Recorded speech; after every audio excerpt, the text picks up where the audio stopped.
Good start. Yeah, that's great. That's going to be in the show, which is fabulous. Here we go. Watch Your Back Pod stream is powered by Play Alberta. Did you know a local Play Alberta winner scored over $250,000 on Cleopatra 2? From major casino winners every hour to jackpots worth millions, there's never been a better time to sign up. Must be 18 plus to play. If you gamble, use your game sense. Ride a short.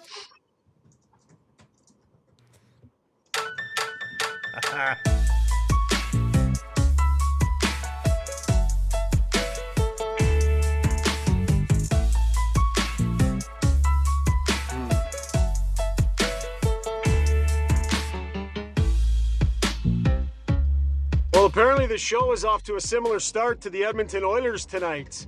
We are not bringing our best early, and neither did the Oil. 6-2. They lose at the hands of the Pittsburgh Penguins, and in the process, boy, did they ever leave Tristan Jarry hanging out to dry, didn't they? Welcome to Got Your Back, folks. Post-game edition. We got Struds, we got Zuby, and Robbie Brown will be checking in the not-too-distant future. And there is plenty to talk about tonight. Struddy, the show, as always, is brought to you by our title sponsors. We're proud to have them, Timber House Developments. Their commitment-driven process empowers the team to craft some of Edmonton's finest custom homes. If you're thinking of a garden suite, infill development, or fully custom home, talk to our buddies at Timber House. With a full team of in-house designers and decades of construction experience, they bring your ideas to life. Visit timberhouse.ca, everybody. All right, good stuff. All right, Struddy. How are we doing tonight, buddy? You were at the game tonight. You saw it all happen in person, did you? I did, yeah. I was doing the Sportsnet panel, and I'll tell you what, if I had $1 for every time one of my buddies or someone online trips my hair, I would probably be able to afford the trip to Turkey to get it done. Like it is insane. I can feel my phone just vibrating and it's not ringing. It's just text. Bzz, bzz, bzz, bzz, bzz. Like, Sarah, you look bald. Are you bald? Like, I'm like, oh my God, gotta get some new lines. Some are pretty funny, but still. I know, and I've noticed, Struds, since I started doing a podcast with you, it seems to be something that's on people's mind. So they erroneously group me in right with you. I get the same, but it's like, this is totally just because of Struds. No, it's ours. We're both suffering from some hair loss, but we're different. Our styles are different of where the loss is coming from. We are not in the same stage. We are. You and I are in different stages. Zuby, help me out here. Struds and I are not in the same stage of hair loss. Maybe that'll have to be our poll tonight. Maybe that's a poll I can actually win. Well, you have different patterns happening. Is that what you want to hear? No, but a greater rate of recession. Well, that I don't know. I've known you a lot longer, I don't Shogger. know. That's hard to say. Don't want to start this tonight. I'm telling you. Listen, I will say we're at similar stages. We're getting deep into springtime, and the snow is melting off the roof. Let's say. How about this, Struds? If you and I are at a similar hair loss stage, then we also played a similar amount of hockey in our lives. That's the way I look at it. Oh no! Come on. That's outrageous. That's outrageous. Now you lost all your credibility. I did. I totally did. But it was a good line, so I jumped at it, and it was worth it. All right, enough of this nonsense. Let's get to our breakdown, Struds, because we have a lot to discuss in a disappointing loss and a disappointing effort from the Edmonton Oilers, quite frankly. And that'll be brought to you by the Canadian Brewhouse. During every Oilers game day at the Canadian Brewhouse, enter at any Edmonton and area location for your chance to win Oilers home game tickets, plus enjoy $1 off Molson Canadian and Coors Light tankards. Edmonton born, Canadian operate. Check us out, Canadian Brewhouse. You know what this argument really needs is an expert in hair loss in Rob Brown. That's what this argument really needs is Brownie weighing in when he jumps in, Struds. Yeah, he has some experience. He's deep into spring compared to us two.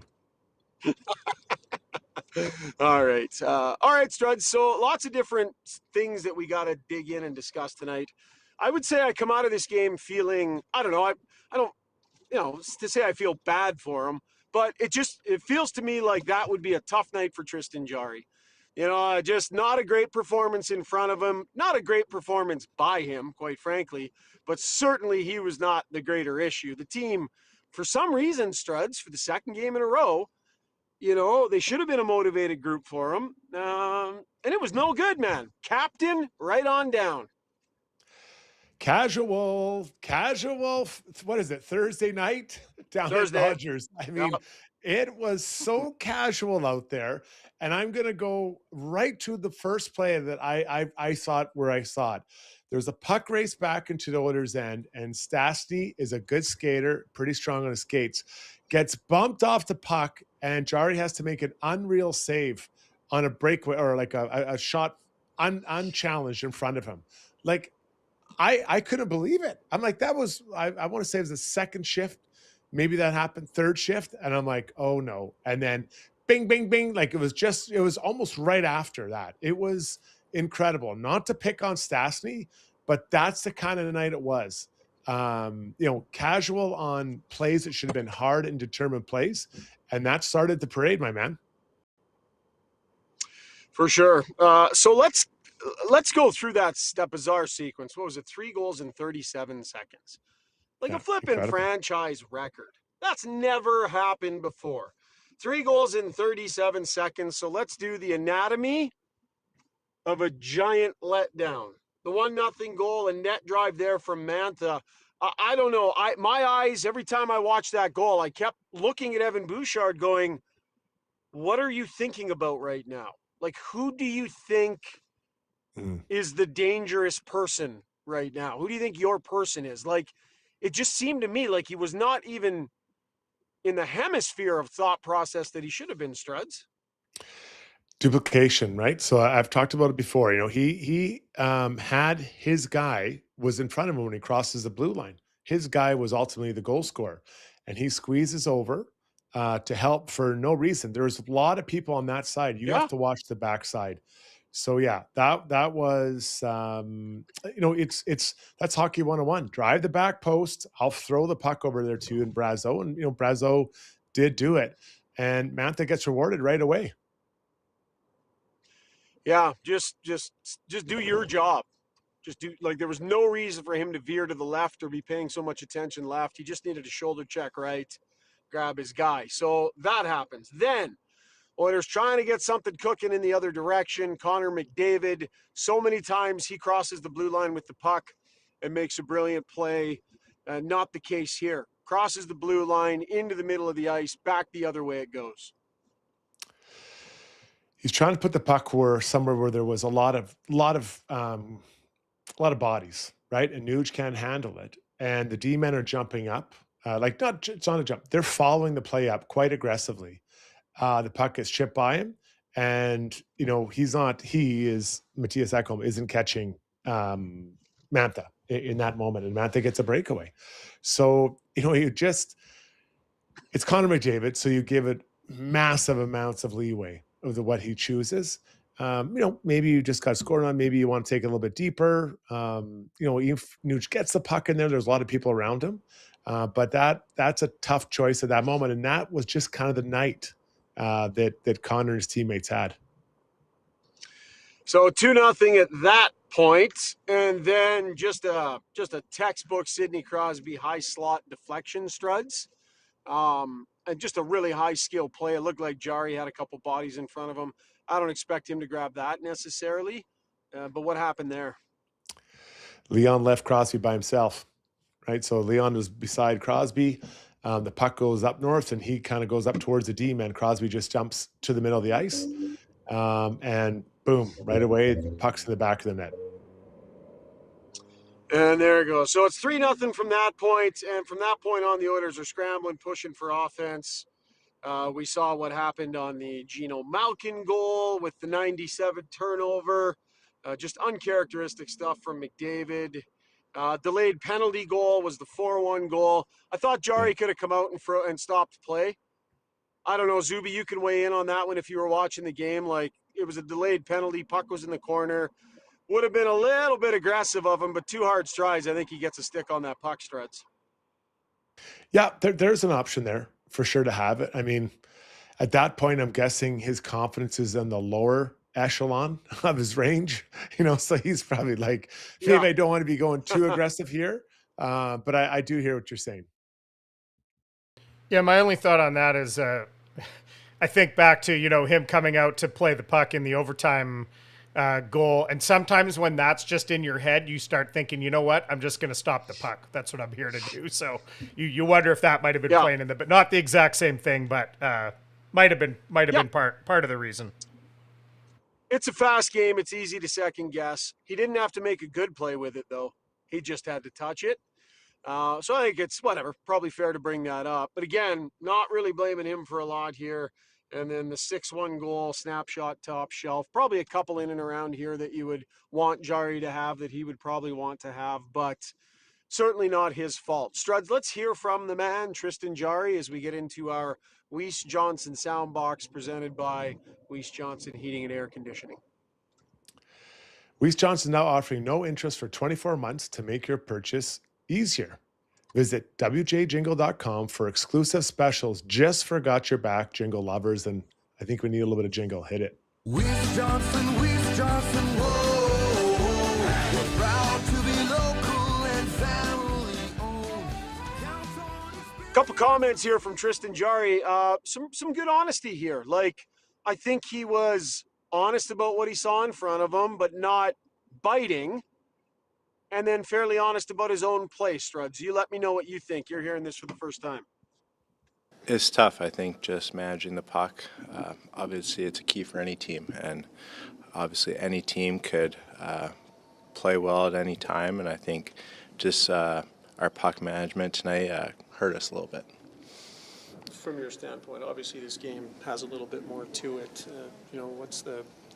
I guess how disappointing is it to have this result against those guys? I know it's obvious, but it's the question. Yeah, you always want to beat your old team. It doesn't matter who or when, and so obviously it always does mean a little extra. But I think we obviously have to change some things. We obviously have to get some better in some areas, and I think if I could keep one or two of those out early, it gives us a better fighting chance. I like the fact that he turned it back on himself right at the end there, Struds. There was a little bit of talk of team play that, let's be honest, has nothing to do with him. But in the end, it was important for him to turn that back towards himself, and he did. Mm-hmm. I think that, he gets it. He's been around a long time. He's not going to sewer his new teammates, or even if they're old teammates, he's not going to sewer them. There's no doubt that the team in front, the puck management is and has been an issue, especially the last few games here, last couple games for sure. And they just, where you put the puck, how you handle the puck, where you choose to make plays, where you take risks, where you don't take risks, like all those things, that's all puck management. And we could watch a game and I could point out moments, and people say it's all cliche, like culture, but it matters, right? How you handle the puck, where you put it, all that stuff matters. Who you're playing against, what you're doing at those moments, it all matters. So he's right, and at the end of the day, he's just got to stop the puck. And maybe you could have one or two of those, but I mean, breakaways, 2-on-1s, I mean, give me that's a lot of action for a goalie to kind of handle on a night like tonight. That was a lot of action. I like the way you put that. Okay, shifting the focus from Tristan Jarry, let's talk about the captain. McDavid doesn't have many bad nights. This was a bad night from Connor McDavid, flat out. One of the worst games he's played this season. So we dissected a little bit, Struds, and it's rooted in puck play, maybe trying to do too much, some turnovers that he seems to have done a better job avoiding recently, offensive zone penalty, multiple turnovers leading to goals, multiple turnovers leading to chances. We don't have to say it often about him, but when it's true, it's true. He was bad tonight. He's been playing really well, really, really good hockey. And then, I don't think that the last couple of games have been the standard he set. And there's a play I want to highlight. There was a 3-on-1 that they had. And I don't remember who the one player was, but it might have been Hyman or Nuge, obviously. And then the other guy was for sure Matthias Ekholm. And Connor gets it and passes to him on a 3-on-1. if I'm at home, I'm like, why are you passing me the puck? I don't want the puck. I want you to have the puck. And then if you're going to pass me for a shoot, that's great. But Ekholm's a really good player, but his offensive array or arsenal isn't even close to what Connor McDavid is. No one is really on the planet. So you don't want that puck at that moment. He wants McDavid to make the choice with the puck. Either he shoots it or he passes to me and I shoot. Don't make Ekholm the distributor in that one, guys. So that was, to me, a really, really tough play to put his teammate in that situation. And we got Brownie here too now, guys. Oh, hey, Brownie. Hello, gentlemen. Do you remember that play, Brownie, I was talking about? The 3-on-1 where Ekholm's the one who takes it behind the net? Yeah, I honestly, though, I think it was Leon that passed it to Ekholm. Connor passed it back to Leon, and then Leon passed it to Ekholm. And it's one of those, and I said it on radio tonight, if I was like playing Xbox and I was controlling that play, and I've got those three going down, as soon as Connor passed the puck to Leon, I would have been pushing the shoot button. Shoot. I was going to let the 50-goal scorer shoot the puck there. I was not going to move it to Ekholm. And you're right. The problem that when the puck went to Ekholm, he had so much time. Do I pass it back to Leon? Do I pass it over to Connor? Do I shoot? And all of those scenarios were going through his mind. And by the time he decided what to do, he was below the red line and started to fumble it. Yeah, so that was, as you're right, it wasn't Connor that gave it to him, but you're right. Ekholm should only have one option. When he gets it, he shoots it. But because he got it so early and because it was such a wide open 3-on-1, he's like, okay, what should I do with it? But to piggyback on what you guys were talking about, though, that was probably one of the toughest games that McDavid has had in years. Like, it was like he rarely has an off night, and usually his off night is still pretty good. This was a game he got knocked off of pucks. He gave up 2 breakaways, the Malkin one, and he gave up another breakaway from the top of the circles in. His passes were off. That was as tough a night as I've ever seen Connor McDavid have. And if he's not on, it's just okay. This Oiler team has a hard time winning hockey games. You got me now, Struds? I got you, buddy. Yeah. All right, good stuff. Should we get back to the Weiss Johnson soundbox? We've been talking about McDavid, but maybe we hear from him here, Struddy? Yeah. Let's hear it. All right, roll it, Zuby. You want to hear Connor on his own game, yeah? Yes. Okay. Well, it starts with me. I think the last 2, probably not my best. I could be better. When I'm better, usually the whole group responds, and so that starts there. Sense of urgency didn't even start in practice. I thought our puck play's been real bad, real bad. Not really connecting on passes. When we do, kind of sloppy, bouncing, whatever it is. So, when you're playing that way, it looks slow and clunky, and I thought we've looked that way for the last 2 games. Just bigger picture. You guys used to be a pretty good team the last few years. If you get down a goal, you can come back. You've only won 4 games out of 26 when you give up the first goal. That's really not what your team is for a high offensive team. Can you attribute that to anything this year? Well, I think everyone looks at our team as some high offensive team because we got, some good players, but the recipe for our group has been, be a sound defensive team. That's the way we've had success, and obviously we got away from that tonight.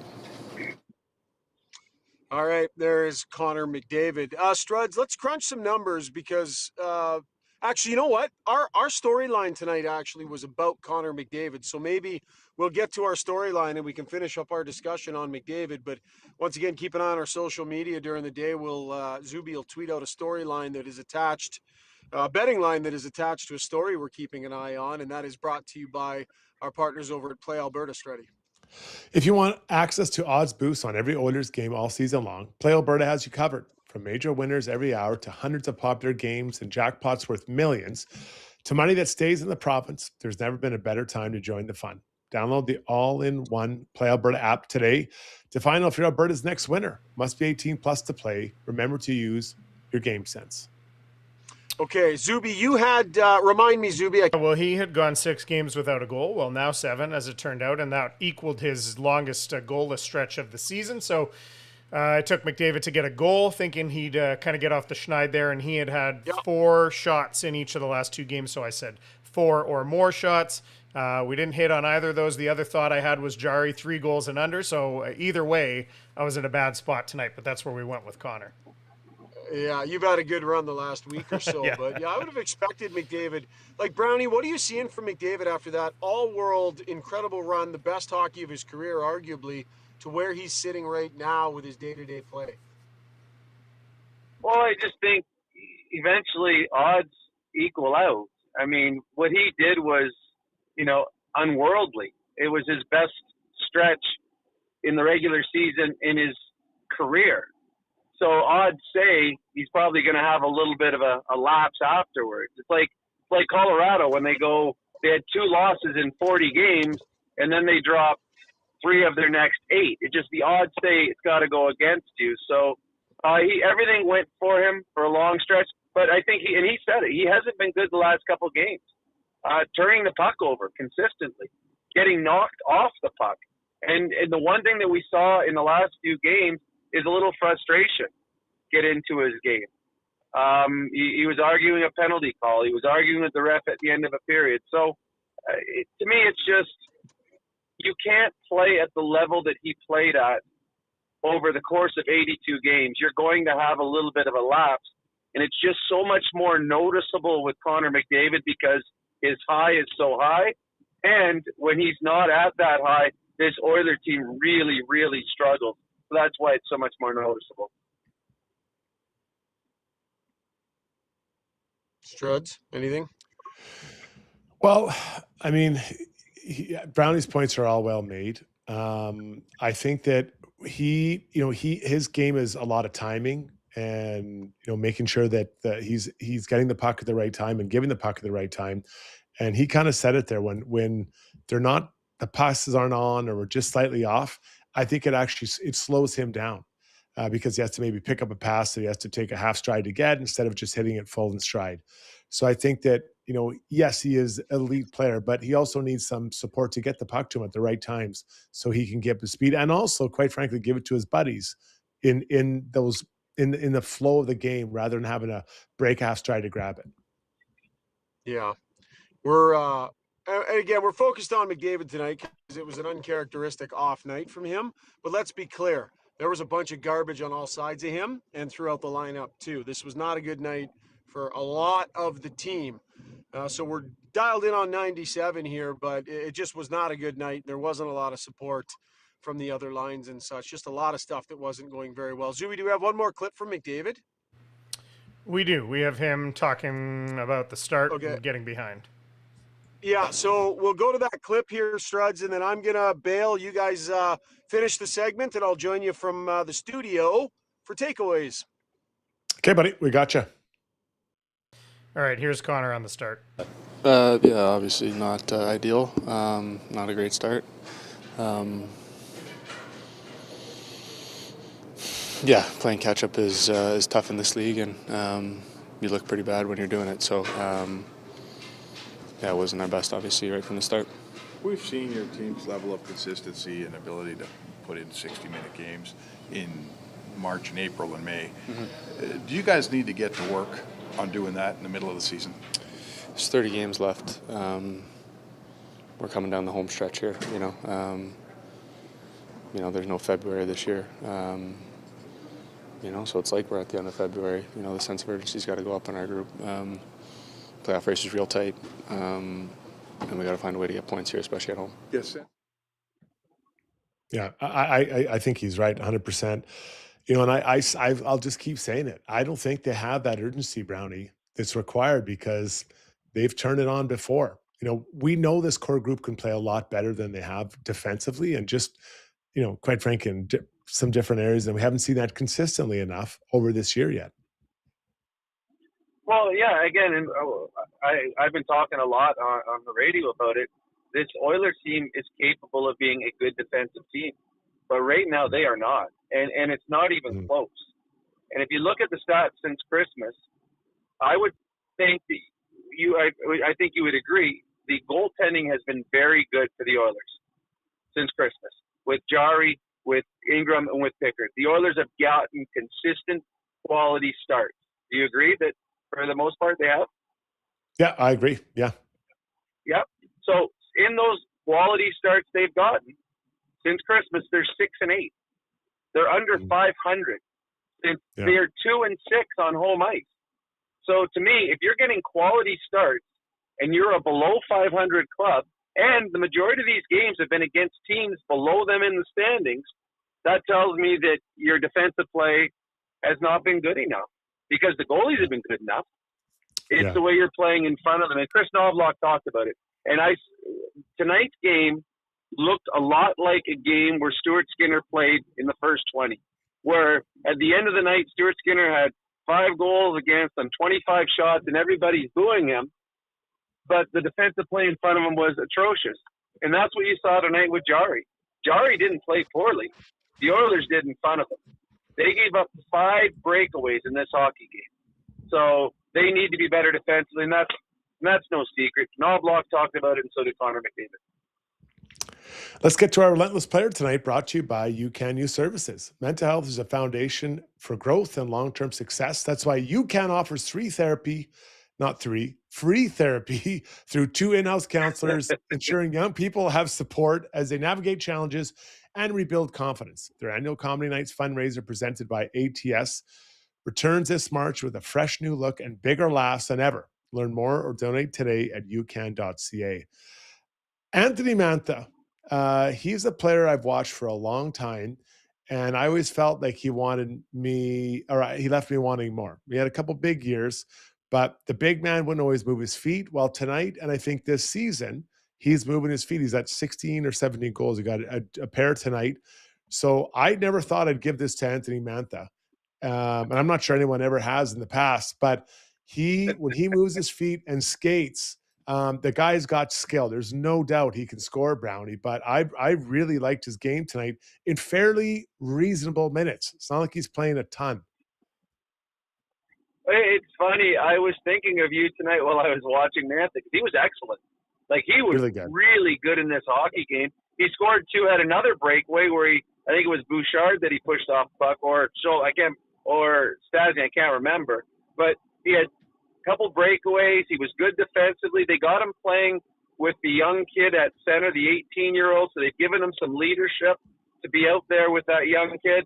I think that's a great call because, again, we saw when Mantha, I think he went to Vegas, and we're like, yeah, that's not really adding a whole lot. We didn't like what he brought, but I thought Anthony Mantha was very, very noticeable in a positive way tonight. Yeah, and I remember when he got traded to Vegas, I challenged Gary Lawless. I think I was doing Gregor's show then, and I said, this isn't a Vegas-style player. No, they'll get here, and he'll be there. And I said, he won't be playing by the time the playoffs started, and he didn't.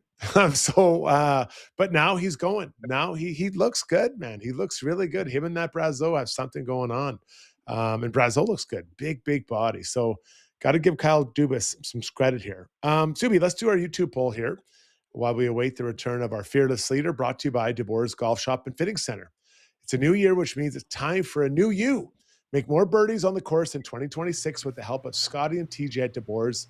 Schedule your fitting today visit DeBoersGolf.com or go chat with the team in the shop about your golf goals for 2026. Zuby, where are you taking us on this journey, buddy? I am taking us on a journey here because this has nothing to do with hockey, and it's going to take a little bit of laying this out. This is a pet peeve of mine that I've put into poll form here tonight. Okay, so here we go. I have to be careful as I say this, too, to make sure I say the words right. Which of these homophone spelling errors grinds your gears the most? So we're getting into grammar and spelling here. So homophone is 2 things that sound the same but are spelled differently and have different meanings. So the example, so these are the choices are: number 1, people misusing your, and the different versions of there, and there, spelling it wrong, because we know when people say them, they know what they're implying, but it's just like in your texting or in your social media. So choice 1 is your, there. Choice 2 is would've, could've, should've, meaning people put OF, would of, instead of the foreshortened and apostrophized would have, shortened to the contraction would of apostrophe VE. I know this is going on. You'll have to read it. You'll get it. That's the second choice. Would've, could've, should've. Third choice is people putting the word loose instead of lose, calling someone a looser, which I see just all the time and drives me insane. And the fourth one, very specific to what we do here, is people writing the word pole, P-O-L-E, instead of pole, as in De Boer's Golf Shop and Fitting Center YouTube pole. So those are your choices. These all grind my gears. I got one that's really bad. Maybe this is too specific and we'll get into a discussion of the other. Schauger will want to talk about people saying that they left their feet when their feet left the ice. This is not that. A little bit different than that, but we're really in the weeds here. Wow. This one's out of left field. There's a lot of passion I can tell behind this one. I'm not going to lie. I'd never heard the word homophone before. So I actually quietly Googled it as we were waiting on the sidelines here, buddy. I had to search it. I thought they were homonyms, actually. So I had to search it. Okay. And my friend Chad GPT set me straight on that one, that these are actually homophones. I honestly wouldn't try to say the word because yes. I would say it incorrectly, and then we'd have problems. Yeah. As for your poll, I honestly would have no problem with any of those because I guess I'm just too laid back. They messed up. I know what they meant. I'm fine with that. So I would go E, doesn't really matter. That's fair. When I see maybe I've already tipped my hand here. The would've, could've, should've. When I see people write it that way, it makes my head almost explode. Do you really not know what you're writing? You're saying would, have, could, have, should, have. Why are you putting of in there? I know that's what it sounds like, but that's preposterous. That's like my daughter's learning that in grade 3, I think. All right, we'll circle back to our YouTube page and the polls there, and it's hot. That thing is jumping now. Yeah. It's unbelievable. It's like the Pittsburgh Penguins 37 seconds in the first period against the Oilers. Let's take a quick pause here, guys. When we come back, Schauger will be back, and we'll get into some takeaways. Still lots to break down this game. We'll get to that right away. Stay with us, everybody. Why would you? Nobody puts in wood windows or siding anymore, so why put in wood fences? Maintenance-free vinyl fence from DLR is backed by a lifetime warranty and will save you time. Weekends are for playing, not painting. Go vinyl at dlrvinylproducts.ca. At Modern Measure, every item of clothing starts from scratch and is designed from the ground up, based on both your style preferences and current fashion trends. Their clothing is fully designed to give you the exact look you're looking for, down to the smallest details and customization. The Modern team will work with you to make sure that you not only look and feel great, but make the most of your investment. On the ground floor of Edmonton Tower downtown, Modern Measure.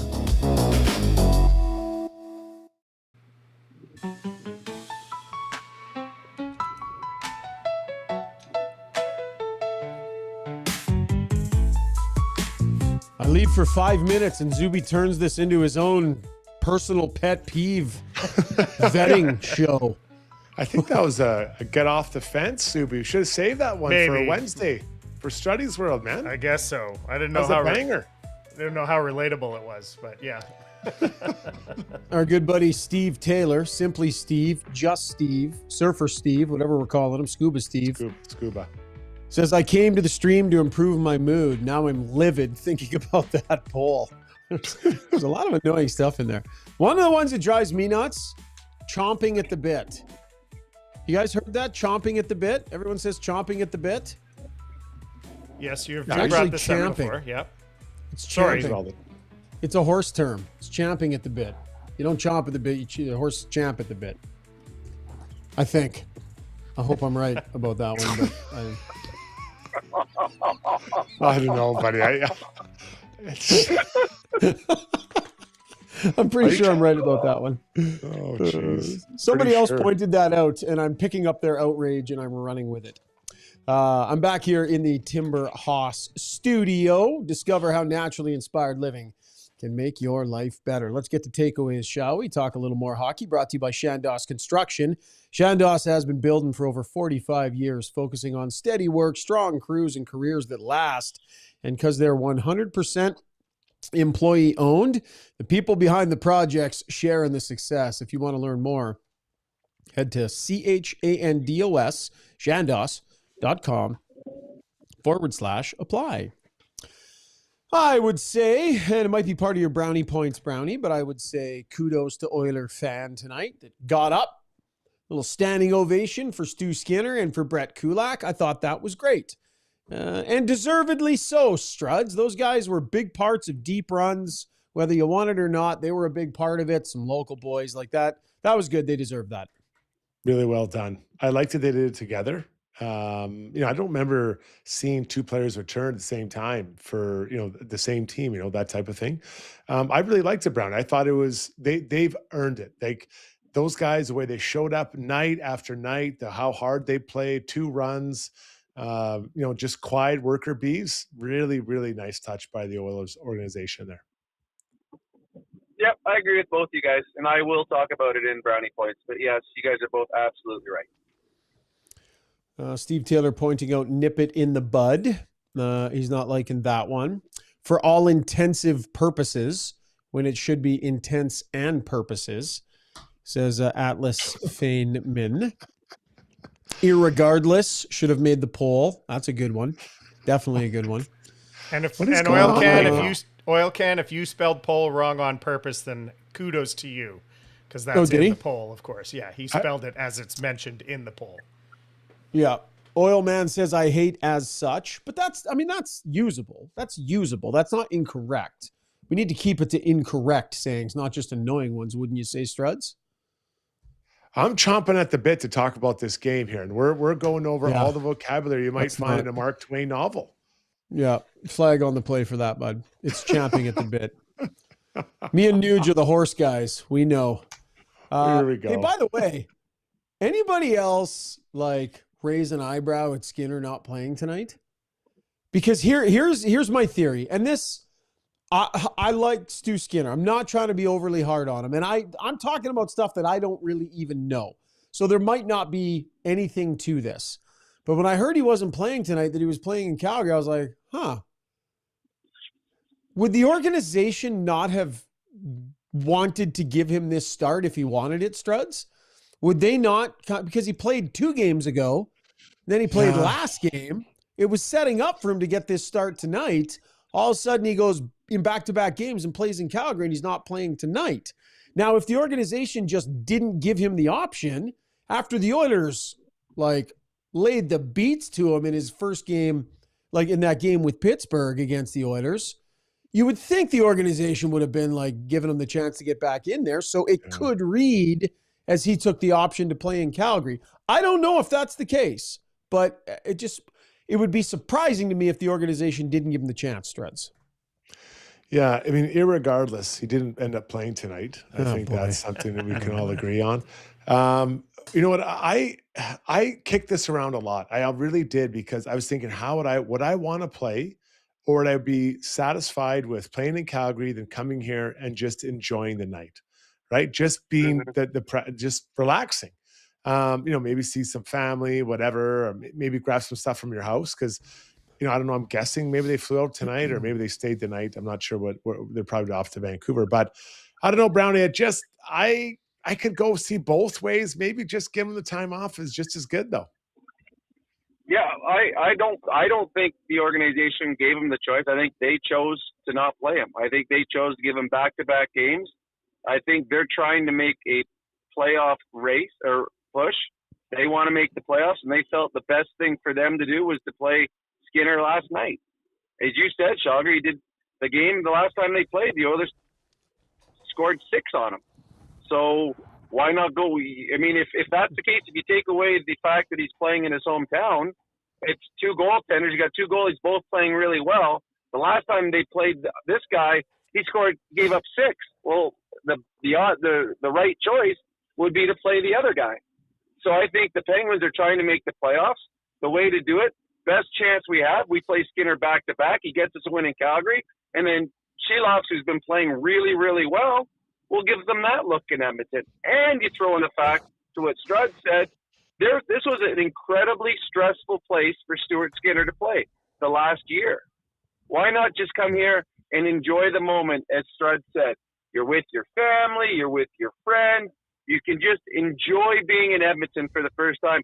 I think this was 100% the right choice for the Pittsburgh Penguins, and it ended up turning out to be.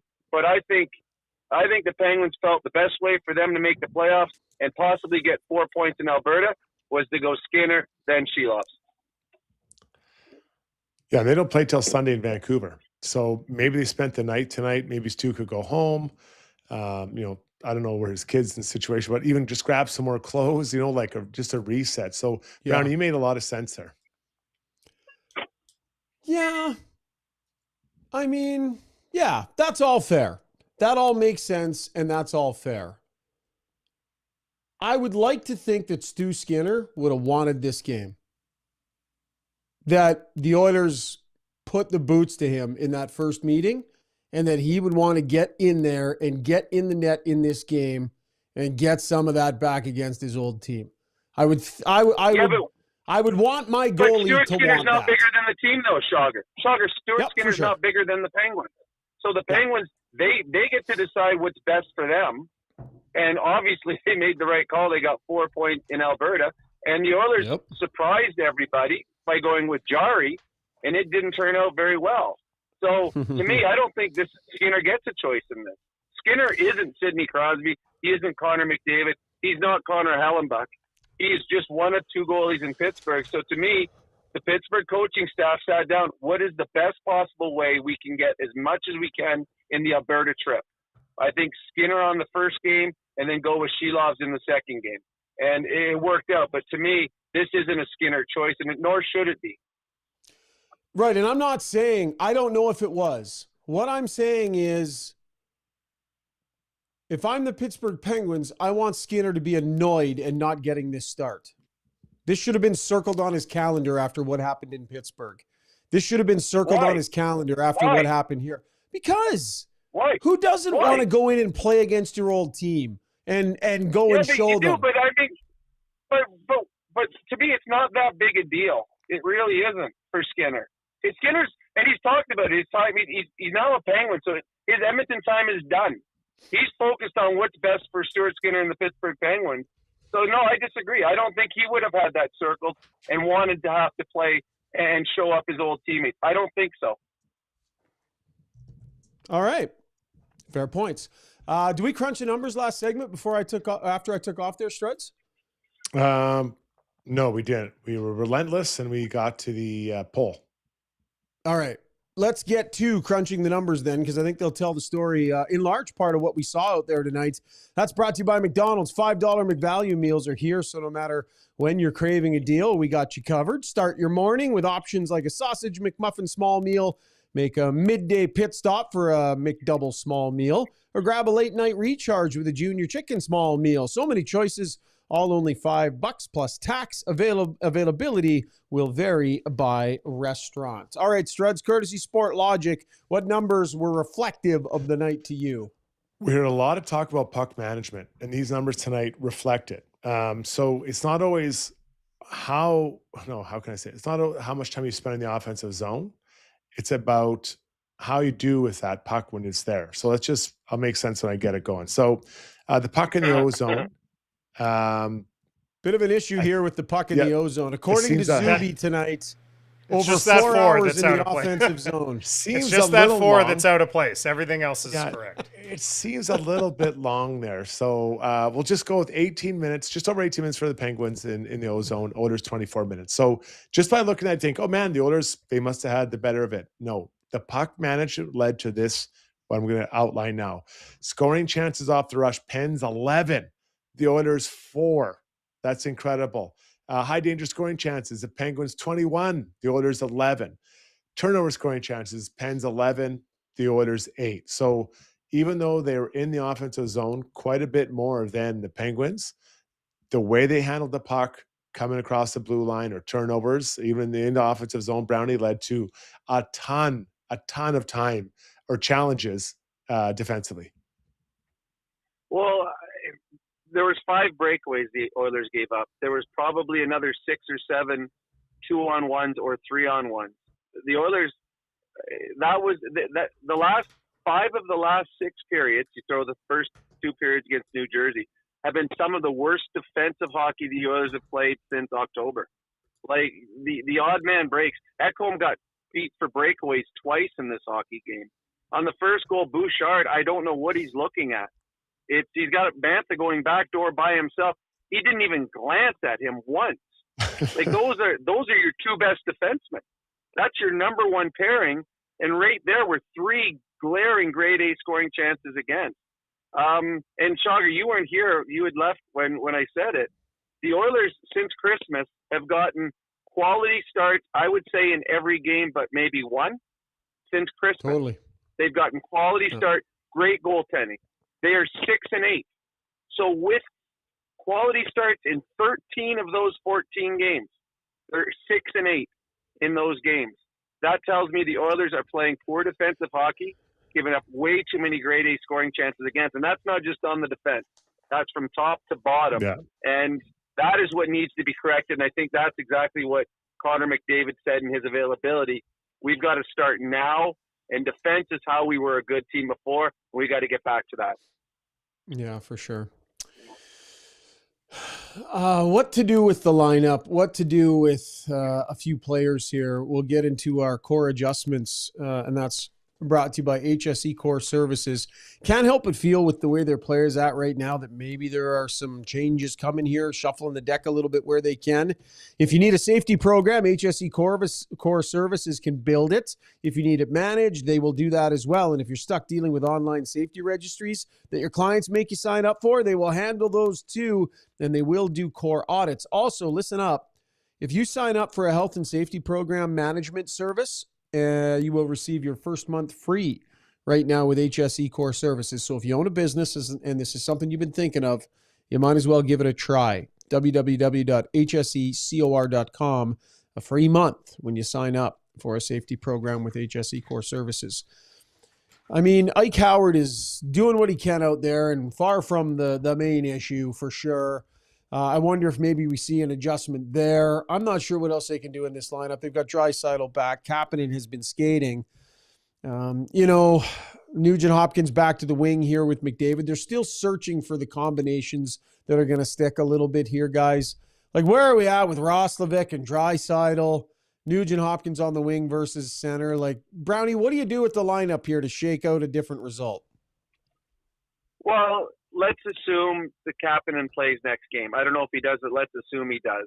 He goes right back with Leon and Colton, and that line is set. I would still stay with Hyman playing with Nugent-Hopkins and McDavid. Here's your problem. I don't think, and this is just me, I don't think Roslovic is a fit in the top 6 just with the fact that they don't play him there anymore. I just think that the way he plays, that both Connor and Leon prefer different players. That's just me from upstairs. I know nothing. Roslovic likes to hold on to the puck. Connor and Leon want that puck. Problem is, I don't think Roslovic is a centerman. I think there's too much responsibility in the defensive end for him. I think you're putting too much pressure on him. I think Ike Howard I think he's back in the minors. I would give Quinn Hudson a look. Fred Frederick, he's a 4th line player, guys. I know that you guys both like him. He's 4th line at best. They're still a 3rd line center short. They need a 3rd line center. Or you move Nugent-Hopkins there, but I don't know who you put up in Nugent-Hopkins' spot because I don't think there's a fit that Connor McDavid would like that's in the rest of the lineup. And before we go any further on that, Shogger, you were at the game tonight, correct? Yeah. Did you see Trent Frederick on the bench?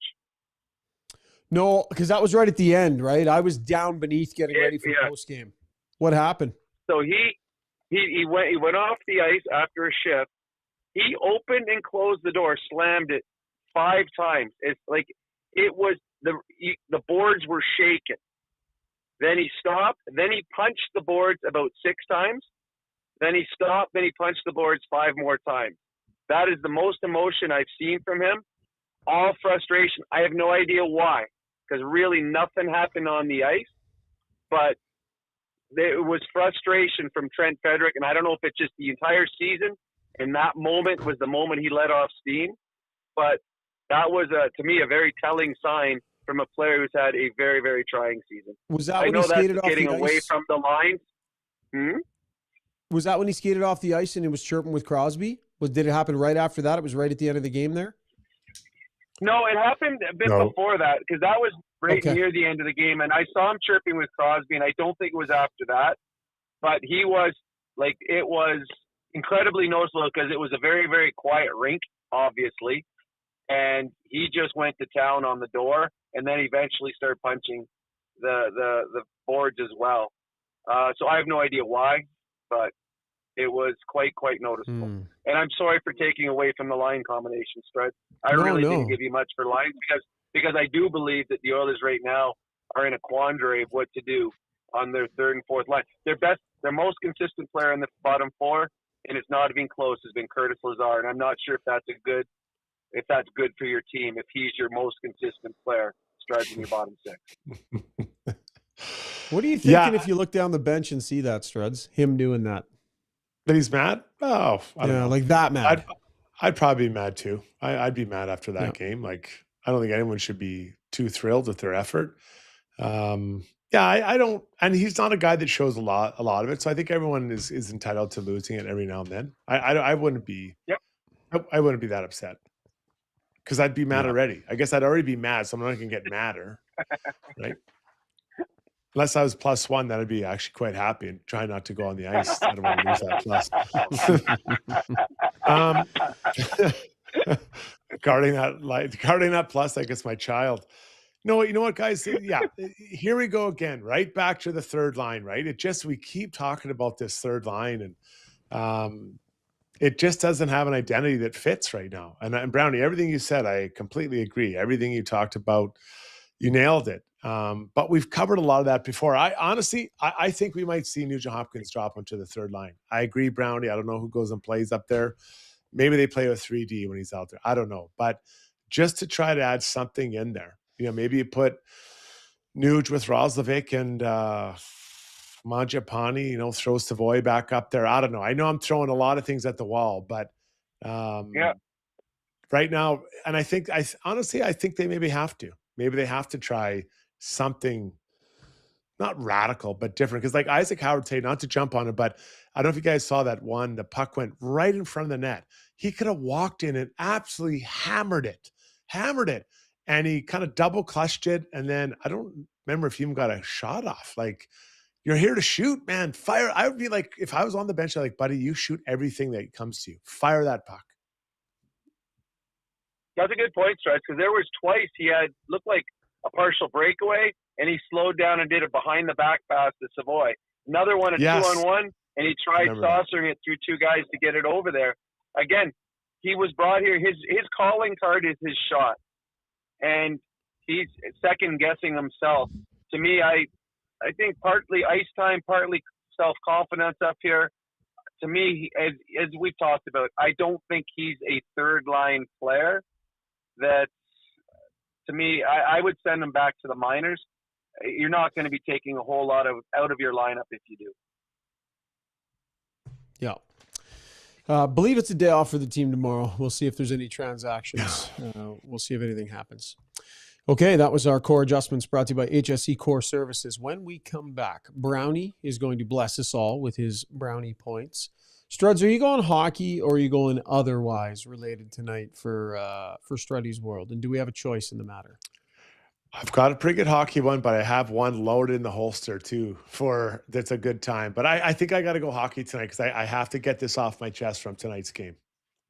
Really? I have to get this off. Okay. All right. I got your it. segment. You get to do what you want with it. Okay. So we got Brownie Points. We got Struddy's World. We'll take a lap. around the league as well. And ask us anything too. Make sure you get your questions in. Zuby will be gathering those, and look forward to chatting with everybody on the live stream a little bit later on in the show. Throw us a like and a thumbs up in the break if you don't mind. I only see 37 thumbs up. I feel like that's not quite enough, Zuby. Can we get that to 150, Zuby, and then we'll do the Schooner's World song? Sure, I got 52 by my live count, but yeah, I'm always happy to play the Schooner's World theme song. Yeah, as I gave a little tease of it right off the top tonight. Okay, so 150 Struds, is that a good number to set? Like, we're not going to aim too high. There's not a lot of show That's left. fine. I mean, if you guys want, I have to get this off my chest. So if you want to take a lap, we can do both. Like, I can have a fun one and another one. Yeah. Wow. Yeah, I like that. Okay, so next segment, we're going Brownie Points. Yeah. Then we're going Take a Lap. Struds will get some stuff off his chest. And then we're going to go Struddy's World, one that, by his own admission, he has in the holster waiting. Yeah, it is crazy, man. It's a crazy one.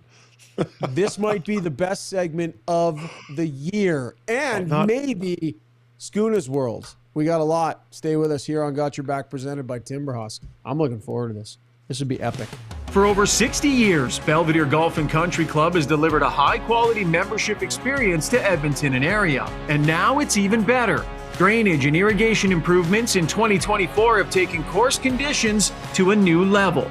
This commitment to long-term sustainability means exceptional playing conditions all season long. Belvedere's tee sheet availability is unmatched, so join now and experience golf the way it was meant to be played, on your schedule. Visit belvederegcc.com today. So at Timberhouse, our guiding philosophy is naturally inspired living. We believe that through design, we can solve problems and enhance people's lives. We follow biophilic design principles in all of our builds to incorporate natural materials, natural light, to enhance all the spaces in a home. When you have your space perfectly reflect who you are and what you value, and it's made well, we think that that just leads to better living.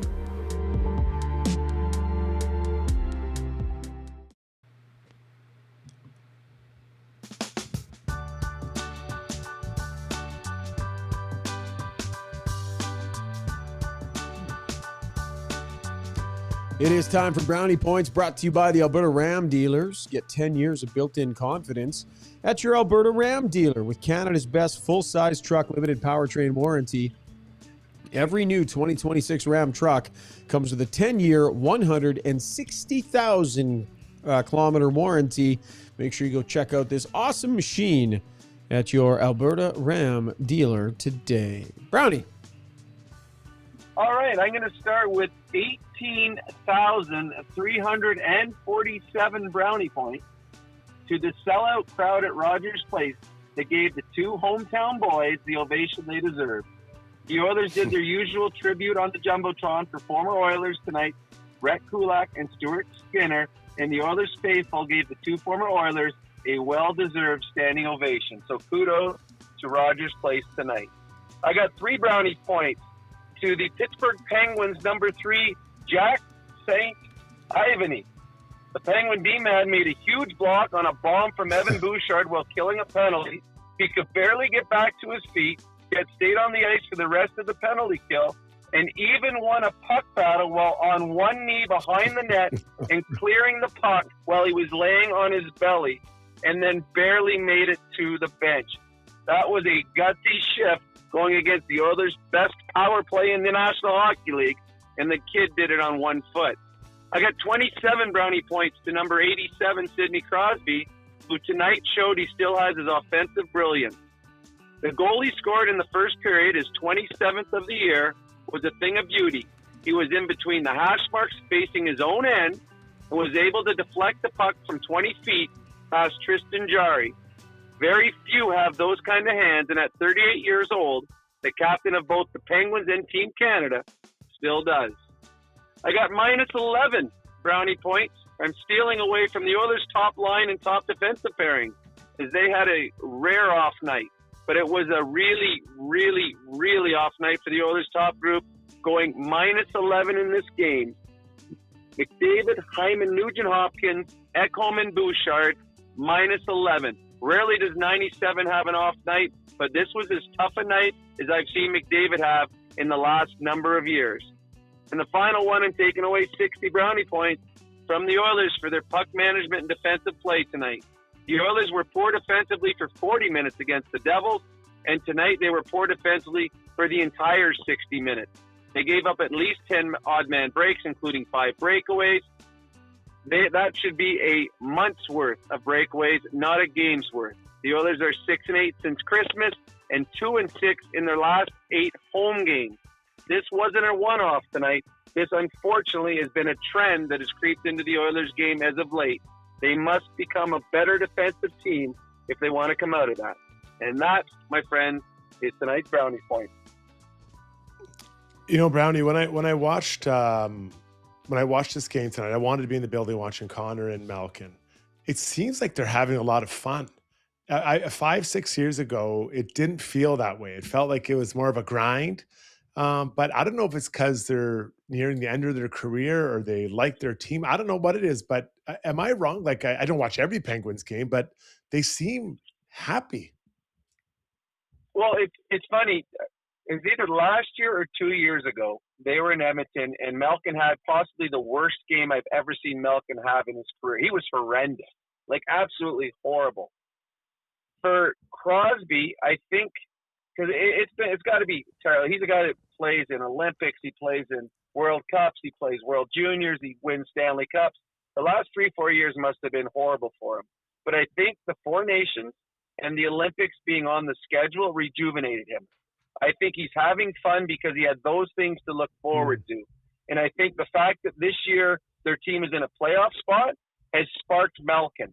And all of a sudden, these two are having fun thinking, if you look out east, it's wide open.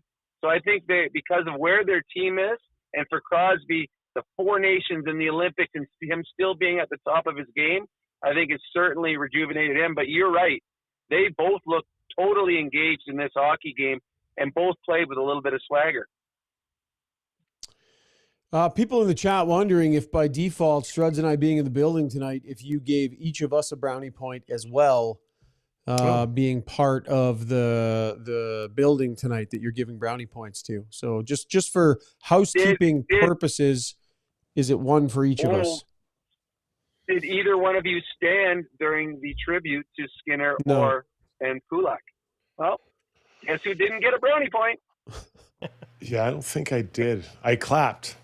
I was clapping. No, I doesn't don't count. think I stood. Did you do 2 claps and a whoop? It's a woo. It's a woo. And just a quick note on Malkin. How far did he go? Like, his reach is so long. He was far left to far right. Like, I don't know how it had to be. I don't know, Brownie. Was that be a 15-foot pull from left to right he did there? I know he was skating, but still, it's. I got to be honest. I thought he lost control of the puck. I thought he blew it. Same. I agree. I was shocked, and I don't think he did lose the puck. I think he knew exactly what he was doing. But I'm like, there's no way Jari can go that way across and keep flat on the ice. I mean, when Malkin had that much time, that much speed, and you're right, from where the puck started to where the puck was shot from, that would be about 15 feet. That's how much he changed the angle on Tristan Jari. That was a great move. Crazy move. Really good. Hey, Brownie, I had a quick question about some brownie points, too, is that I know Schauger's not going to love this, but I felt like Struddy had just an epic chirp at Schauger in the Got Your Back chat tonight, and I thought this had to cut. Steve wanted me to bring this up somewhere in the show, and I wondered Why are you advocating for brownie points for Struds? Well, I was just trying to figure out where I just was trying to figure out where bringing in this chirp made the most sense. So I wondered if it was here for the people at home. Sometime just after that 3-goal flurry in the Got Your Back chat, Struddy said, "The Oilers are defending with the same intensity as Schauger's immune system." I missed that. I actually missed that. I missed that. Well, we gave it happy, smiley faces laughing, and we all gave him the little emoji because it was so funny. It's a good line. Yeah, I mean, you had some time to come up with it. It wasn't on the spot. Like, you had some time to formulate it, and that's fine. Who among us, given a certain amount of time, can't come up with a half-decent line? Certainly not worthy certainly not worthy of any brownie points, I would suggest. Zuby, you and Steve take that idea, and you know where to put that idea. Okay, sounds good. Text of the day. Mr. Edmonton saying, what do brownie points look like? Is it a number? Is it a square or a dropping? He is wondering what brownie points actually look like in real life. Brownie, what do you envision as you're giving these things out? The little medals with number 44 on them. Oh, I like that. Oh, jeez. That's awesome. That was Brownie Points, brought to you by the Alberta Ram dealers. We're basically going back-to-back Struddy's World right now, but we're going to call one of them Take a Lap. And this first edition of Struddy's World, Struddy's World A, is brought to you by Riverside Moto Sports, your multi-brand moto sports dealer, serving Edmonton for over 55 years, offering a wide selection of new and pre-owned motorcycles, ATVs, side-by-sides, snow bikes, e-bikes, and snowmobiles from industry-leading brands. Check everything out online, www.riversidemotosports.com. What is sticking in your craw, Struds? End of the first period, the Oilers are down 3-0.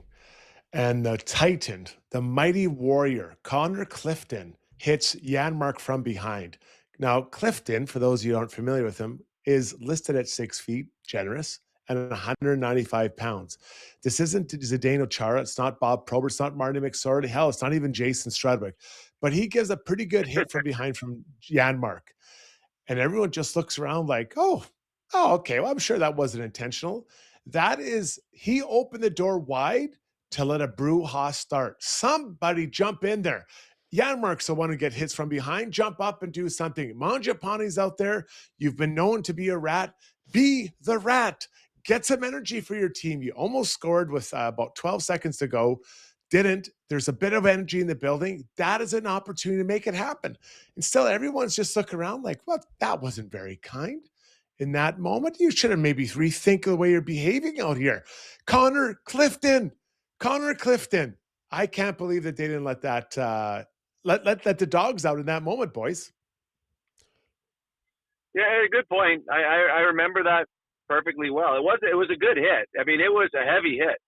I think it was the right non-call, but it was heavy, and it would have been an easy one to respond to in a period where you as a team weren't very good.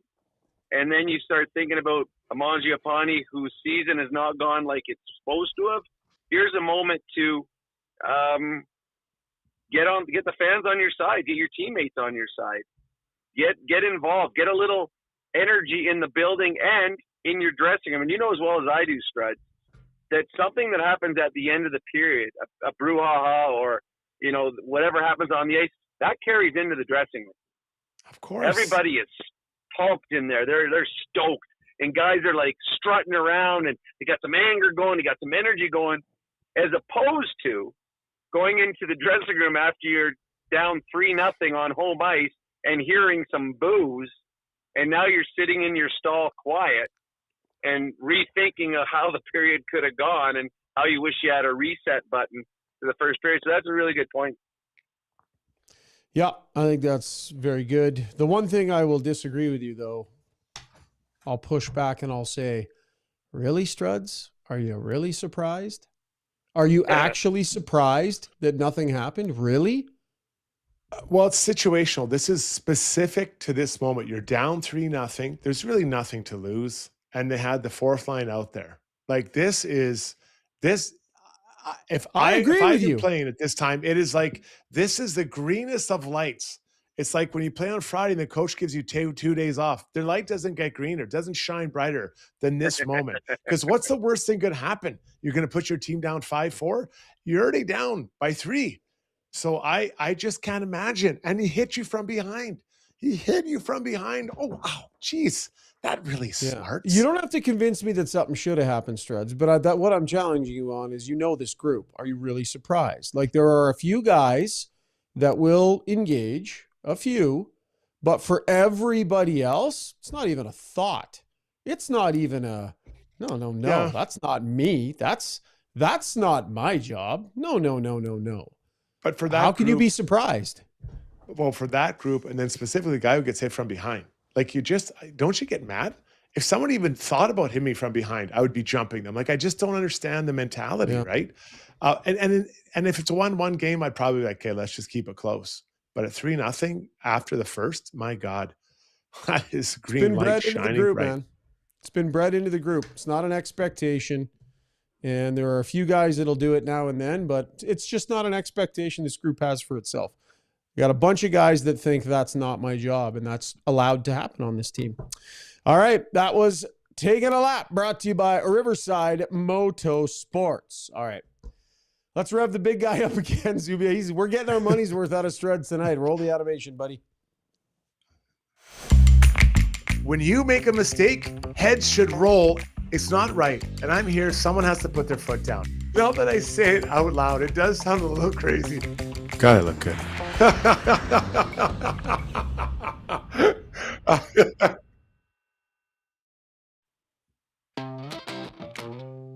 All the Strudwick you can handle tonight. It is Struddy's World, brought to you by DLR Vinyl Products, Alberta's leading supplier of vinyl products, offering premium materials for fences and decks designed to stand the test of time. No rotting, fading, deteriorating. Whether you're looking for a professional contractor or planning to tackle the job yourself, they have the resources and expertise to help. Canadian owned and operated, locations in Calgary and in Edmonton. Why would you go anywhere else? Visit dlrvinylproducts.ca. All right, Struds.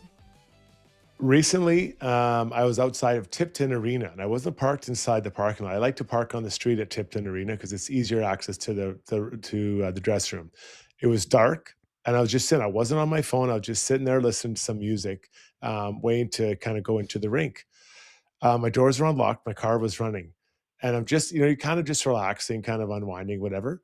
And my door opens behind me, and this lady pops in and jumps in my car. At that moment, guys, I needed a scoop and a fresh pair of shorts. I'm not gonna lie. I literally filled my shorts.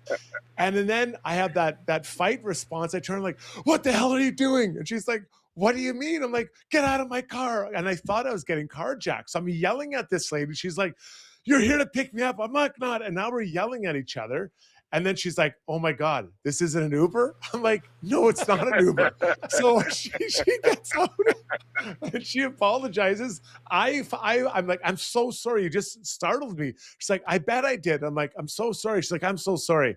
She closed the door, went 2 cars down and got on the next one. Guys, I went from 0 to 1,000 in that second. Have you guys ever had that before where someone's jumped in your car when you're not ready?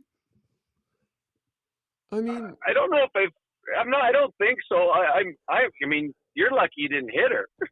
I'm like, your first response wasn't throwing a fist or something like that. You have some unconscious lady in the back seat of your car. But that would startle me. I mean, was it late at night? Was it dark outside and everything? It was dark. Yeah, it was like, it wasn't, I was like, I don't know, 7, no, it was maybe, 7:40. Like, it was dark. I mean, it gets dark here like 1 p.m, but how old was this lady? You know what? She was fairly big. I bet she was tipping the scales around 120, 125. She looked tough for her size. No, I said how old, not how much did she weigh? Jeez. How old? I don't want her weight. Oh, no. I just in case, I think I could have taken her. I don't know. She was probably like 30 years old, maybe something.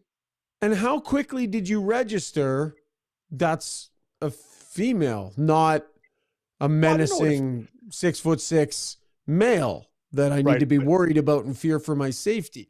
Like, why did your fight or flight kick in when it was clearly just a female lady that just got in your car?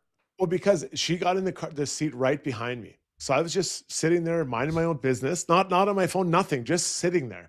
And then she gets in she was in my car right behind me. So at the time I didn't know exactly what it was until I, lifted or kind of moved forward and looked back behind me. And I see it's this 120-pounder, heavy hands. She looked like she had heavy hands. And I'm like, what the hell are you doing? Like, I just started going after her. But I think you're getting lost in the idea that I thought I was being attacked by a smallish lady.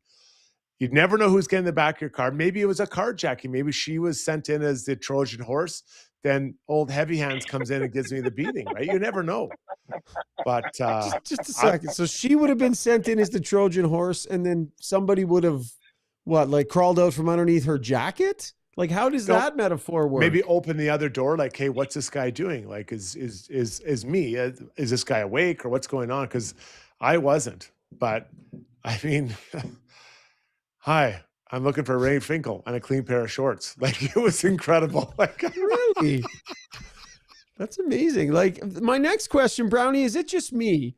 So you claim you were just sitting there. You claim you weren't on your phone. No. And someone got into your car on the driver's side. What is wrong with your peripheral vision? Like, you've got the side view mirror. Shogger, have you ever seen him pass a puck? He's got no peripheral vision. This explains a lot. How can you see actually, behind you know you? what, though? Strud, you just said, has that ever happened? I think it was last year on this podcast. I was sitting like I am right now in my driveway. It was a little later. It was about 12:31 in the morning, because it was an 8:00 game. And some dude came to my driver's side window and just started staring in me at the window while I was answering a question. I remember that. And he was this guy was a scary looking dude. I still finished the question and answered while looking at the dude. I put my hand on my gear shift and put it into reverse in case I had it to leave. So I think I might have handled it a little bit better than you. And my guy was scary looking. My guy was about a 6'3" dude that had a bit of a drug problem. So I can see how you were scared by the little girl, but I guess, I was on your side for a bit, but now I'm more on Shogger's side. Brownie, you don't know what my lady looked like. She had the first traces of acne. Looked like. So she looked like she could give and take a few punches. James, you didn't know if she had brass knuckles on. She might have had brass knuckles on. Yeah, right. She did. This is a good one on the stream here from James Rozak. He says, my wife jumped in the wrong van with 2 kids sitting in the back seat. Same Honda Odyssey. An honest mistake, but I was sitting in our van next to it watching. My wife and the kids were frozen in shock. That's hilarious to get to see it from that point of view as well. That's a good story also. Yeah. I've jumped into the wrong vehicle before. I was at the World Juniors in Saskatoon, and I said to Dave Parker, I'll meet you at the truck. He's like, okay. So I walk around the back of the building and I go get in the truck, and I'm sitting there on my phone texting. 10 minutes goes by. I'm like, where's Parker? I'm like, God, he's always late. I'm sick of this crap. Like, God, what's going on here? So I call him. I'm like, dude, where are you? He's like, what are you talking about? I'm in the truck. Where are you? I said, I'm in the truck. And he goes, no, you're not. I looked around. I just got in someone else's truck, parked out the back of the building. I went to the wrong side on my phone and just sat in a truck that happened to be a dark colored truck like our rental was. So I've been that person before, sort of. Jeez. No detail. Yeah. Why weren't your doors locked? That's the last one here, Struds. If it was late at night, you knew you were just going to spend some alone time in there, like, why not just click your doors locked? Well, I think when you drive around, I don't think my door's locked. So I just pulled over and stopped. I don't think, maybe they do lock. I don't know. I've never noticed, but I was shocked. Shocked, my friends. You're skittish. We're just thankful that you survived the mugging from the young lady. We're just happy that you're still here with us, that she didn't take advantage of you. All right, that was the actual Struddy's World, brought to you by DLR Vinyl Products. Brownie, we'll let you go, pal. We'll talk to you in a couple of days after the Oilers and the Washington Capitals. Sounds good. Take care, guys. See you, buddy. All right, that is Rob Brown. Quick break. When we come back, scoreboard, and ask us anything as well. Get your questions in. We'll wrap up this bizarre poll that we've got going tonight as well. Zuby, where's our thumbs up count?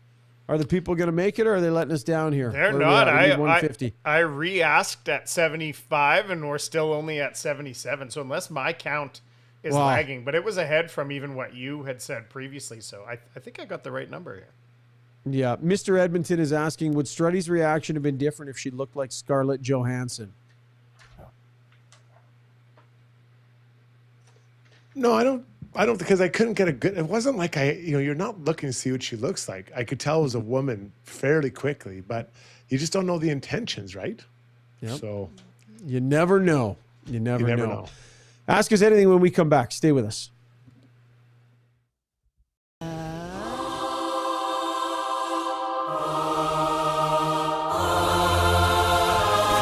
The new McVeggie. Now at McDonald's. Choosing to buy a home is one of the biggest financial and personal decisions you'll ever make. It's a decision that requires strategic planning, market expertise, and a trusted advisor to guide the way. The team at Body Realty with Royal LePage AR team combines deep market knowledge, forward-thinking guidance, and exceptional dedication to make the process effortless and stress-free. Where every client is treated like the only client, visit BattyRealty.com, a real estate group like no other.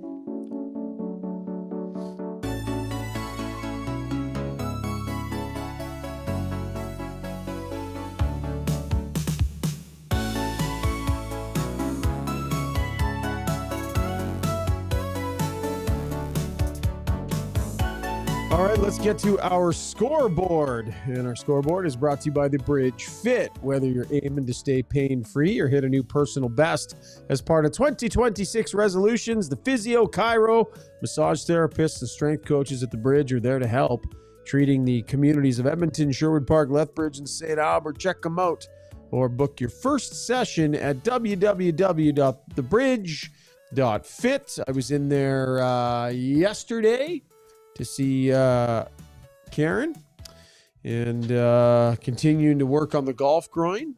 Made good progress. Great spot. Highly recommend it there. Struds, how's the groin going for you? I know you had a little setback there not too long ago. I did. Well, it's too icy to cross-country ski right now, right? I got to wait for some more snow. So the groin is, the flaring's down. That's a good sign. Okay. That's good stuff. What do we got? So this was the game of the night, I think. Wild Red Wings, 4-3 in overtime. Kirill Kaprizov got 2 goals, 26-27. The Wild win 4-3. Second back-to-back for the Red Wings when they played the Leafs last night. So 3 out of 4 points for the Red Wings. Not bad at all. Yeah. The Panthers and Jets had a pretty tight game. There was only 38 total shots in this game. This one went to a shootout. 2-1. The Panthers pick up some points. The Jets are trying to get back into this thing, but a lot of work to do. The Bruins do a favor to the Golden Knights 4-3. The Bruins do a favor as beating the Golden Knights for the Edmonton Oilers. 4-3. The Bruins win this one outright, no overtime, which seems to be rare these days. And then the Sabres beat the Canadiens. The Sabres keep rolling, trying to push themselves a little bit further up, deeper into a playoff spot. So 4-2 for that one. And finally, the Blackhawks surprised the Hurricanes 4-3 on the road in a shootout for the Blackhawks win. So pretty good night if you're an Oilers fan. The Vegas Golden Knights losing. Yeah, just a quick look at the standings here where the Oilers are at, Struds. Like, they're still in a playoff position, obviously. You know, they're still in the mix there in the division. But if you click over to points percentage, so the Oilers' points percentage right now is at .558. That's 17th in the league, man. Yeah. Like, this is a middle-of-the-way team this year. Yeah, they've left a lot on the table, right? You think about these last 2 games; they're in the midst of an 8-game home stretch. That I felt for sure that this was going to be a good run. You're not playing juggernauts. No disrespect to the New Jerseys and Pittsburghs of the world, but those are beatable teams, and they are coming up short right now. So they got to find a way to bank some points here. Is Kapanen? He's a player on the team. I don't know if he's, the most important player. They've been missing him. But teams like Utah are really banging things out and kind of working their way up. Anaheim struggled for a while. They've won 5 in a row. So other teams are making big pushes. I think the Oilers are due one. 100%. All right. That was our scoreboard brought to you by the Bridge Sports Therapy and Training. Why don't you hop in here, Zuby? Let's wrap up our poll before we get to Ask Us Anything. Buddy, where did everyone land? Did you get the satisfaction you were seeking from this poll? Purging your pet peeve. No, I did not, because the one that bugs me the most barely made an impact. So, no, I didn't get what I was looking for, but I'm glad to at least get it off my chest. So the poll question tonight was, I'll say this very delicately again, I haven't screwed it up yet. Which of these homophone spelling errors grinds your gears the most? And the your, and the theirs of the world came in first, 62%. So that was actually a pretty big percentage. People saying loose instead, or writing loose or instead of lose, or looser instead of loser. That came in second, 22%. That's healthy. That would have been my second choice.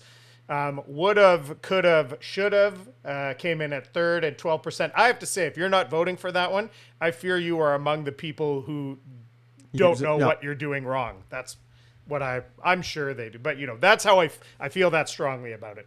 And poll instead of poll, P-O-L-E instead of P-O-L-L, as we wrap it up here, only 4%.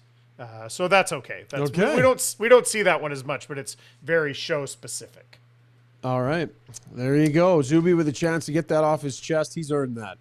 So I know he feels better, and thank you for participating. Let's get to Ask Us Anything. Chance for you to hop in here on the stream and ask the big guy or myself some questions. Brought to you by Mortgages by Maria, powered by Dominion Lending Centers, Maximum Mortgages. If your mortgage renewal is coming up, don't just sign the first thing your bank puts in front of you. With the right strategy, you can save thousands and make sure your money works harder for you, not for the bank. Get smarter options, expert advice, Mortgages by Maria. .ca. All right, Zuby, what do we got tonight, buddy? All right.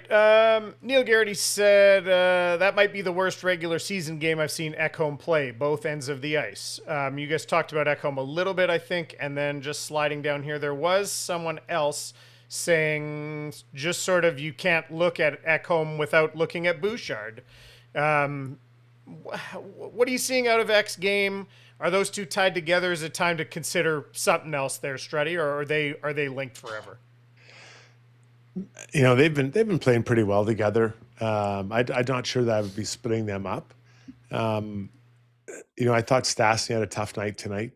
The penalty, his first shift, they're getting bumped off the puck. He's got to be a strong skater and making strong plays with it. I know that's not your question, but when Ekholm is in a foot race, it's trouble. I think for him, the best thing is he's generally in the right place. If you think about Mantha's breakaway goal, he's not catching Mantha there. That's not his thing, but usually he's in the right place so he can force them to where they want to go. So I'm not going to change everything on the back end because of one game where, quite frankly, the entire team was casual defensively. Just taking a quick look at the stats on it. Bouchard and Ekholm played 16-19 at 5-on-5 tonight. Outscored 3-1. Shots were 10-6 in favor of the Oilers, and 63% of the shot attempts were going in the right direction when those guys were on the ice. But definitely a tough night. Ekholm had a tough one. Interesting too, Struds, some news. OEL banged up. Sounds like he'll be okay for the Olympics, but Brodin is banged up. Sweden is beat to heck. And they are likely going to have to add some defensemen to their roster. I know there's some other guys that are possibilities, but you really want it for Matthias Ekholm because this will be his last crack at it, so you really want it for him. But at the same time, you look at what that Four Nations did, and the organization, won't love it. If they'll be happy for him, but not ideal. Fair? Oh, very fair. Yeah, so selfishly, if you're an Oilers fan, you don't want him to go. That's just the truth. That's just the truth because it's better for your team. But, on the individual level, 100%. I'm like, if he gets to go, you go. Aaron St. Pierre, among other folks, stating this team can't beat anyone but the bottom feeders. And most people kind of pointing back to saying that Vegas is, in their opinion, the last good team this team has beaten. Do you agree with that, Sugar? And how big of a problem is that? Or you just you play the teams that are on the schedule? Yeah, I mean the problem is they've gotten smoked by a few of the better teams, and that's not ideal. Those ones really stand out. Like, I mean, that game against Colorado was I mean, they were just off to a horrendous start too. So, I mean, I think they have played some good games against good teams, but like Struds, again, this is not a team that feels like night in, night out, you have a pretty good idea of what they're going to do. There isn't a steadiness with their quality of play and their consistency and effort and stuff. It's kind of rolling the dice a little bit. I mean, they went back-to-back shutouts here not too long ago. So it's not panic time or anything like that, but big picture, they don't play their high-end game often enough. They just don't. It's not often enough that they're at their best. Yeah, I'll keep saying I until we get to the playoffs and they don't put it all together and put it on, their best foot forward, then I'll still believe there's not a problem. But you're right. I mean, they haven't been consistent enough with their A game and going on that run. We've seen them, go on massive runs. We haven't seen that. And that is built off consistency of play. Speaking of back-to-back shutouts, Connor Unger had the back-to-back shutouts in the AHL. Matt Tompkins just went back-to-back shutouts for the Condors this past Bizarre. week. So. It's crazy. Good for those guys. Like, truly too good many for those goalies. guys. Hey, too many good goalies. They're Five. so trading them Now away. we're into 5, yeah. Yeah. Okay. Quaddy, this one's right up your alley, Struddy. Quaddy said they had a full practice yesterday. WTF did they practice? And Allison was bringing this up on the Discord before the game as well. Are they getting enough? Struddy, you're an advocate of practice. Are they getting enough practice? And did that show today? If they had a full practice yesterday, would you have expected more, especially in the start? Yeah, I really like that idea. The answer is no, they're not getting enough practice, but no one is, right? This year, there's very few practice times. I think that's for sure the truth. I've said it before and I'll say it again. You need to practice the details of your game to keep them up and running. But if you ever played golf or tennis or played on a hockey team, like, it just doesn't last forever. Whatever habit you have doesn't just stay forever. You have to keep working at it. And I think there's opportunities, even morning skates. And I know that'd be pretty crazy. 8-10 minutes of whatever you think you need to work on specific to that game that night. So I think you got to work it in. I know people talk about the rest. I get it, but you can rest if you're out of the playoffs in April or in May instead of June because you don't have your details dialed in. Yeah, day off for the team tomorrow. That would be one of their scheduled days off. They have to have a certain number of those each month. So team's off tomorrow, and then they got the game against Washington on Saturday. Okay, let's dig into. Lots of people in the chat want to talk about coaching. Luckily, the chat's not in a place of talking about a coaching change, but people want to know your guys' opinion. 4 Oilers says, would love to get Schauger's honest opinion of Knobloch. It feels like he's constantly getting in his own way with simple things. Star player usage, I don't know how simple that is. Talent development, team showing up disinterested, etc. Ro Nelson said she feels like this team is complacent, and she says complacency is a coaching problem. Guessing is easy said, how happy are you guys with coaching? Forecheck, physicality are missing consistently. The sting is not there. Well, you could take that wherever you want, Schauger, but what's your opinion of this coach with this team right now? Yeah, I mean, I think Chris Knobloch is shown to be a very good coach. I think he's shown to have a very good touch with this team when it matters. You take a team to back-to-back Stanley Cup finals, you know what you're doing. Whether you have McDavid and Draisaitl or not, you know what you're doing. So, I would say that he is dealing with things that, whether it's right, wrong, or whatever, it's guys have been struggling to find their game. He's had a litany of important players that haven't even been close for long stretches this season. Guys wanting to play with certain guys, guys being hurt for prolonged time periods. I agree. The usage, there's some head scratching stuff. But I don't think it's the root cause of it, but I think it looks really scrambly as he tries to find solutions, Struds. So like a lot of the group, not good enough for a bunch of this season, but it doesn't mean that he's the cause of it all in the wrong guy. It's just, it looks sloppy when they're trying to find it. And too much line shifting early in the season because not enough guys were playing well. Guys started playing better. He left them together. Now it's come off the rails a little bit. He's looking for some solutions. Like, I don't know. I just don't see this as this is clearly coaching, Struds. I couldn't agree more intensely that it's complacency is on the coach. The players, shouldn't the players motivate themselves to come in? There are times where a coach has to dig into his bag of tricks and motivate the players. If you have to motivate them every night, you've got a real problem with the group of players. And I'm not saying that's the case with the Oilers, but I'm just saying that is what I believe. A coach every now and then can motivate the players, not every single night. Players have to bring it. So I couldn't disagree more with the idea that the coach is responsible for that.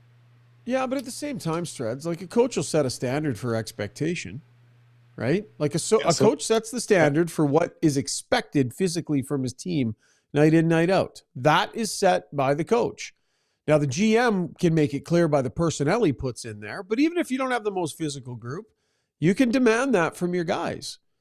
And he never has, so they're flat a lot of nights, and they can't push that physical button that you thought they should have pushed, or that on a lot of nights we're wondering why they don't push. They don't really have that at their disposal.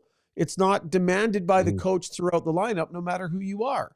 I think it's been a blind spot the entire time he's been here. Not everybody agrees. But so for me, he does set a tone where that is allowed. Why would those guys conjure that up if it's not the club's expectation? The casual nature of the way they played defended tonight has nothing to do with being physical. It's a desire and an intensity and an urgency to defend. And that has nothing to do with being physical. On that rush, Bouchard doesn't pick his guy up, right? The breakaway that Malkin get, McDavid loses the puck. That has nothing to do with physicality. That's urgency. That's a sense, and to me, that's complacency. So is that on the coach to get in there and hammer on them every time when they don't do it? No, you gotta be lead with each other and challenge each other. Hey, this isn't good enough, guys. Like, this isn't good enough. Now, we can discuss the thing at the end of the first period with Connor Clifton. Like, I can't imagine just letting someone get away with that when you're losing 3-0. But the other stuff, like the casual nature with which they defend sometimes, that is inexcusable. And the coach can tell you what to do, but you got to go and do it. All right, good conversation. Zuby, let's do one more and then get out of here. Yeah, JZ10 says, how about don't try to make a third line that scores, but make 2 lines to score and 2 lines that don't get scored on. The Oilers don't have the horses for the bottom 6. I think when they have the nuclear option going, we talk about this team being a 1-line team, that can be a problem. But if it's a 2-line team, like I get what this commenter is trying to say. If you're a 2-line team, can you try to have 2 other lines that just play really well defensively and hopefully are just difficult to play against? What do you think of that strategy, Struddy? Tell me the lines. I'm all ears. Like, I don't know who those guys are, right? Like, that's, you have 2 young guys on a line, so who's going to center them to make that happen? I guess when Kapanen comes back, maybe we can put him there and then try to make it. But who's the center with Henrique out? Like, I don't think they have the big problems. They don't have a third line center right now. They don't. And if they can get that, I think everything falls into place. Yeah, they got some guys playing in strange spots. They're trying some stuff. They got guys underachieving. They got guys that make big money underachieving. It's disjointed and a little bit messy, and they got to get it on the rails and find some consistency here. So shoot, I forgot one. I gotta get this one in because I told Neil I would do it. Neil Garrity wants to know. He's brought this up last show. If the Canucks were to flip Zach Whitecloud, what do you think of him as an addition for the Oilers, Shogger? Well, what's his number? His numbers, cap numbers, is he in the 3s? Anyways, one of you grab that.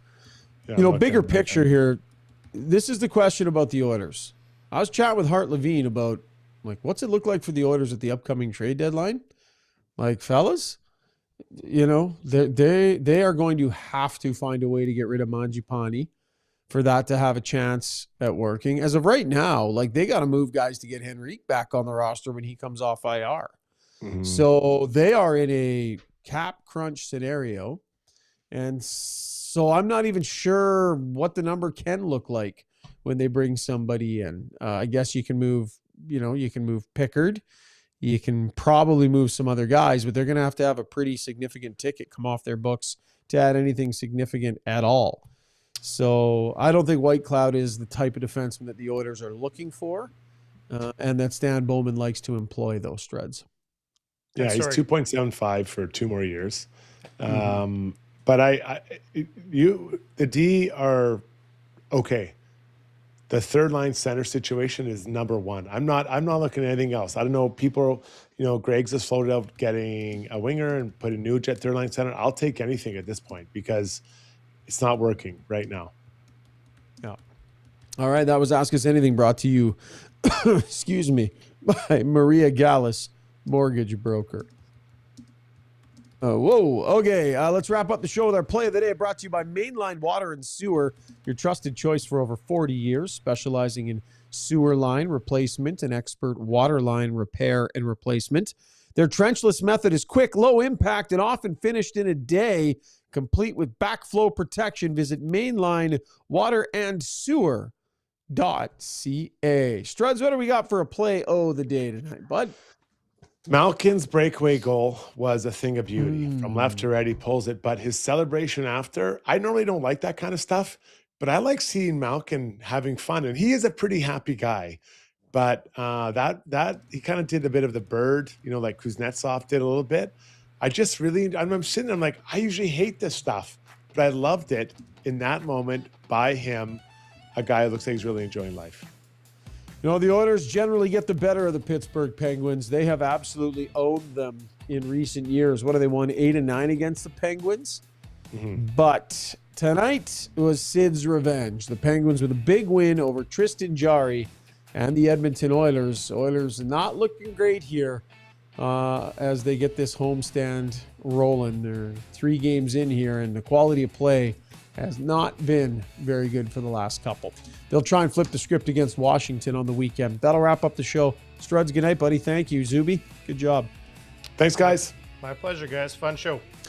And thanks to all of you for joining us here on the live stream. Appreciate all of you and appreciate our sponsors as well. They're the lifeblood of this show. We appreciate them, including Timber House, our title sponsor. We'll chat after the game on Saturday, folks. See ya.